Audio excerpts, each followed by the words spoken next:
Fala, galera intensiva, meu nome é Ivens, sejam bem-vindos a mais um Sunday Paper. Hoje o nosso Sunday Paper de número 211 e no Sunday Paper de hoje a gente vai falar de aspiração e bronquiolite. Bronquiolite, essa época aí sempre pegando, né? Muitos lugares cheios de crianças com bronquiolite e aspiração, uma conduta bastante utilizada nessas crianças, mas que gera bastante discussão também, né? Mas antes da gente ver esse artigo, não esquece de deixar aquele joinha, já deixar aquele like aí no vídeo, clicar na setinha que está aqui embaixo, compartilhar esse vídeo lá nos seus grupos para vocês discutirem, ver o que vocês estão fazendo frente aos estudos aí que estão saindo. Não esquece de comentar, me conta o que vocês estão fazendo. Vocês aspiram crianças com bronquiolite ou não? E se inscreve aí no canal se você ainda não está inscrito, beleza? Artigo de hoje publicado no The American Journal of Emergency Medicine, agora em 2024, que tem um fator de impacto de 2,7. O nosso contexto é da bronquiolite, né? A gente tem um dado aí de 30 milhões de crianças vão ao pronto-socorro todo ano nos Estados Unidos. A bronquiolite ela é a primeira causa de infecções respiratórias em crianças com menos de 2 anos. A bronquiolite ela é uma causa comum de hospitalização em crianças, né? Uma das principais causas de hospitalização em crianças. Ela é caracterizada por um aumento na produção do muco, né? Produção de secreção ali. Isso acaba atrapalhando a respiração e a alimentação dessas crianças. Então, como resultado, surge que a gente vai fazer o quê? A gente vai retirar essa secreção. Como? Um dos métodos que a gente pode utilizar é a aspiração, né? Não à toa o artigo é sobre aspiração e bronquiolite. E aí, quando a gente fala de aspiração, a gente pode ter aspiração superficial, que é a aspiração nasal, ou a profunda, que é a aspiração nasofaríngea.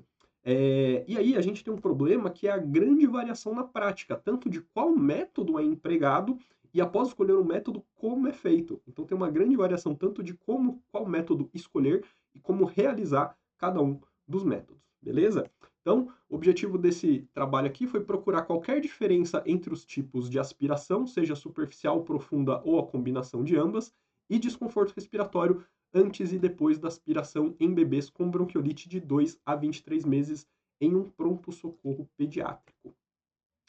Então, aqui eu deixei como estratégia Picot, mas obviamente não é, porque é um estudo observacional, né? É só porque foi um jeito de eu montar um esqueleto aqui simples de explicar para vocês, tá bom? Porque no estudo observacional não tem grupo intervenção e grupo controle, né? Então, aqui a nossa população foram crianças entre 2 e 23 meses, com diagnóstico de bronquiolite e necessidade de aspiração, que estavam em um pronto-socorro, certo? Isso é importante. Um grupo recebeu aspiração nasofaríngea, que é a aspiração profunda. Outro grupo recebeu aspiração superficial, que é a aspiração nasal. E tem um terceiro grupo que recebeu uma combinação de ambas, tá? O desfecho primário, o principal, é o score de desconforto respiratório.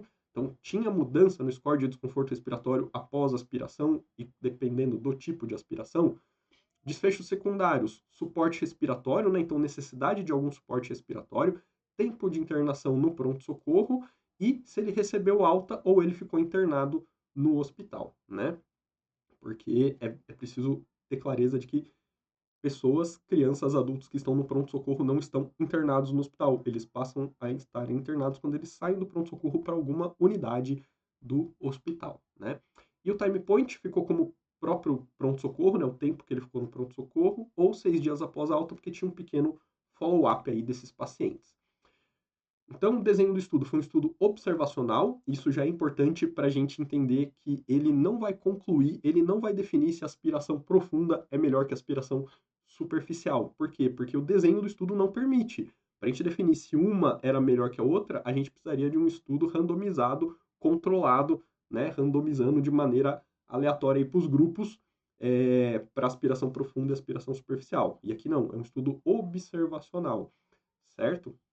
Então, as crianças eram separadas de acordo com a aspiração que elas recebiam e elas não eram separadas para receber diferentes tipos de aspiração, beleza? Então, estudo observacional, prospectivo, unicêntrico, realizado no pronto-socorro de um hospital nos Estados Unidos. Isso aqui é importante, saber que ela estava no pronto-socorro e saber que estava num hospital nos Estados Unidos. Saber que estava no pronto-socorro para saber onde era o ponto, né, de contato com esse paciente, porque crianças que estão em casa estão clinicamente de um jeito, crianças que estão no pronto-socorro estão clinicamente de outro, crianças na enfermaria estão diferentes, E crianças na UTI têm clínicas diferentes. Então, obviamente, elas foram alocadas em lugares diferentes porque elas têm clínicas e mostram coisas diferentes pra gente. Então, não dá para tratar igual essas crianças se elas estão em lugares diferentes com clínicas diferentes. Num hospital nos Estados Unidos é importante por quê? Porque a gente tem que aprender a olhar para os estudos e saber que, dependendo do setor que esse paciente está e do país que esse paciente está, ele vai receber cuidados diferentes, tá bom? Tem uma diferença grande, por exemplo, num pronto-socorro aqui no Brasil, quando a mãe leva a criança lá nesse pronto-socorro, ela vai ser visto basicamente por um médico. Esse médico vai fazer uma prescrição médica e vai mandar essa criança para casa ou vai internar essa criança de acordo com o quadro dela. Num pronto-socorro nos Estados Unidos, provavelmente logo de cara essa criança vai ser vista por um médico e por uma enfermeira. E esse paciente também pode receber alta para casa ou ser liberado para casa, no caso, né, porque ele não está internado, ou ser internado no hospital. Mas esse médico muitas vezes, por exemplo, pede um atendimento da fisioterapia antes de liberar para casa, ou pede que a enfermagem realize a aspiração dessa criança antes de liberar para casa. Muitas vezes na prescrição ele pede para que a mãe retorne diariamente, ou às vezes até mais de uma vez ao dia, para essa criança ser aspirada no pronto-socorro. Então a mãe vai lá, leva a criança, essa criança é aspirada e ela volta para casa. São práticas que são muito diferentes com as que a gente está acostumada. E são práticas, algumas são feitas no Brasil, outras nos Estados Unidos, outras em países da Europa. São práticas diferentes. Então saber onde foi feito e como funcionam as profissões nesses lugares ajuda a gente a entender o contexto da coisa também, certo? Então aqui a gente tem o fluxograma do estudo, 154 crianças avaliadas aí para elegibilidade, foram incluídas 126 no estudo, 31 no grupo de aspiração superficial, 68 no grupo de aspiração profunda e 22 no grupo que recebeu ambas, né? Aqui, para a gente começar a ver os resultados, o gráfico mostrando o desconforto respiratório antes da aspiração e 30 e 60 minutos após. Então a gente vê aqui, ó, a linha azul é a aspiração superficial, a linha vermelha é a aspiração profunda, a linha verde é a combinação das duas. E o que a gente pode ver nesse gráfico é que, independente do tipo de aspiração que essa criança recebeu, ela teve uma diminuição do seu desconforto respiratório. Então, crianças que receberam aspiração, independente do tipo, tiveram diminuição do desconforto respiratório, certo? Então, criança que tem desconforto respiratório, se receber uma aspiração, independente de qual tipo seja, provavelmente vai diminuir o seu desconforto respiratório, pelo que a gente está vendo aqui no gráfico, né? Outra coisa, essas crianças precisaram de algum tipo de suporte respiratório, catéter nasal, né, catéter de oxigênio, catéter nasal de alto fluxo, VNI. Então, no grupo aspiração superficial, 73% não precisaram de nenhum tipo de suporte respiratório, 27% precisaram. Das que precisaram, 38% foi catéter de oxigênio e 62% foi alto fluxo ou VNI. Já no grupo aspiração profunda, 53% não precisaram, 47% precisaram, e das que precisaram, 64% foi catéter nasal e 36% foi catéter de alto fluxo ou VNI. Então, o que a gente vê? Que o grupo de pacientes que recebeu aspiração profunda precisou, né, mais crianças precisaram de suporte de oxigênio, porém, quando precisava, esse suporte era um suporte mais simples, geralmente um catéter nasal. Já no grupo aspiração superficial, menos crianças precisaram de suporte respiratório, mas quando precisava, a maioria era alto fluxo ou ventilação não invasiva. Então, uma primeira conclusão que as pessoas podem tirar daqui é: crianças que recebem, então, aspiração profunda precisam de mais suporte respiratório. E a conclusão não é bem essa, né? Porque aqui, então, inclusive na aspiração superficial, precisava de um suporte respiratório mais avançado, né? Como o alto fluxo ou VNI. E nenhuma das duas conclusões podem ser feitas, né?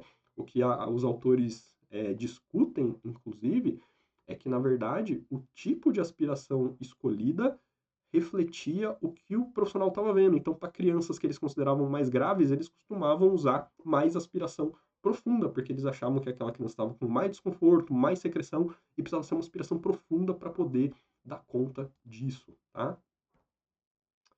Tempo de internação no pronto-socorro, 160 minutos para aspiração superficial, 152 minutos para aspiração profunda. E é minutos, é isso mesmo. Então, é o tempo de permanência que ele ficou no pronto-socorro. Então, a mãe chegava, era avaliada, a criança era medicada, fazia, sei lá o que eles faziam, né? Lá no pronto-socorro, e era liberada para casa. Em média, 152 minutos para aspiração superficial, 160 para aspiração 152 para aspiração profunda e 160 para superficial. Então, de novo, crianças que estão no pronto-socorro não necessariamente ficarão internadas. Por quê? Porque crianças que chegam no pronto-socorro não necessariamente chegam graves. A gente já viu um monte de criança que chega no hospital que a gente pensa, por que que essa família trouxe a criança no pronto-socorro? Não precisava. Podia ter ficado em casa, ou ido no consultório do pediatra, ou num local de menor complexidade, porque o hospital é grande complexidade. Chegar no pronto-socorro do hospital deveria ser casos já mais complexos, né? Então a criança era atendida, avaliada, recebia os cuidados que a equipe julgava necessário e era liberada para casa, né? E o tempo, ó, então você vê que em menos de 3 horas essas crianças eram liberadas, independente do tipo de aspiração que elas recebiam. Aqui, ó, essa tabela é interessante, né? Para onde que essas crianças iam? Então elas chegavam no pronto-socorro, eram avaliadas e elas iam para onde? Elas eram liberadas para casa? Elas eram internadas na enfermaria ou eram internadas na UTI?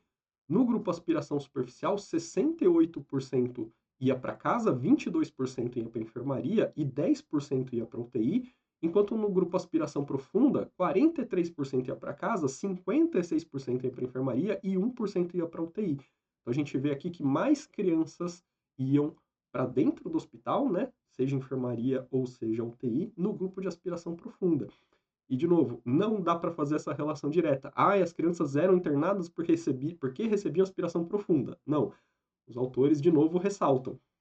Crianças consideradas piores tinham mais chance de receber aspiração profunda, porque era o julgamento clínico da equipe de que crianças clinicamente piores precisavam de aspiração profunda, tá? Isso reflete a prática clínica deles lá e não necessariamente o efeito da aspiração. Aqui a gente vê uma relação entre o score de desconforto respiratório, eles usavam esse score aqui de Marlais, com relação se o paciente recebia alta ou se ele era internado. Então, quanto maior o score, quanto maior a pontuação do score, mais grave o desconforto respiratório desse paciente. O que, que eles viram? Que quanto maior a pontuação, mais grave esse score, maior a chance do paciente ser internado. Então, o que refletia a chance do paciente ser internado não era o tipo de aspiração que ele recebia, e sim o grau de desconforto respiratório do paciente. Esse sim foi o grande achado para eles nesse estudo, tá? E aí eu separei aqui, eu destaquei essa frase que tem aqui na discussão, porque ela reflete bem o que você precisa pensar quando você lê esse tipo de artigo, né? Então ele fala aqui, ó, que a generalização dos nossos resultados tem que ser limitados a setores de pronto-socorro semelhantes ao nosso, e não pode ser necessariamente generalizada para outros setores, como casa, enfermarias e UTIs. Então, quando a gente está falando aqui de bronquiolite e aspiração, as únicas conclusões que a gente pode tirar é com relação a crianças que estão no pronto-socorro em condições parecidas com o que a gente viu aqui. Não dá para falar qual tipo de aspiração é melhor para a criança que está em casa, para a criança que está na UTI, com base nesse estudo. Então, gente, vocês precisam prestar atenção nisso. Conhecer aonde está o paciente, qual é o tipo de paciente, qual é o tipo de conduta e como ela está sendo feita, né? E em que país isso está sendo feito, é super importante na hora de você interpretar os resultados de um estudo. Então, aqui a gente está falando de crianças com bronquiolite, com necessidade de aspiração, que estão num pronto-socorro nos Estados Unidos, beleza? É só sobre isso que dá para a gente falar. Então, conclusão: aspiração superficial e aspiração profunda são eficazes na redução do desconforto respiratório. Por isso que eu já comecei logo com esse gráfico para mostrar que a aspiração é sim efetiva em diminuir o desconforto respiratório, porque retira a secreção de maneira eficaz. A aspiração profunda pode não ser necessária em todos os lactentes com bronquiolite. Né? Por quê? Porque se a superficial também diminui o desconforto respiratório, será que eu preciso partir para uma aspiração profunda, que na teoria tem mais eventos adversos relacionados? Então, isso é por isso que estudo observacional é um estudo gerador de hipótese. E agora você pode fazer um estudo randomizado controlado de aspiração superficial versus profunda em lactentes com bronquiolite, né? Seja no pronto-socorro, seja em casa, seja na UTI. Aí você pode, né, escolher e definir, beleza? Então, não esquece de curtir, de deixar o joinha antes de sair desse vídeo, de compartilhar clicando na setinha aqui, manda no grupo lá da sua galera, manda no grupo da sua UTI, bora aumentar essa discussão aí, se inscreve no canal se não está inscrito e comenta aqui embaixo, e aí, como que é a prática de vocês, o que vocês acharam desse estudo, e eu vejo vocês no próximo vídeo. Até lá!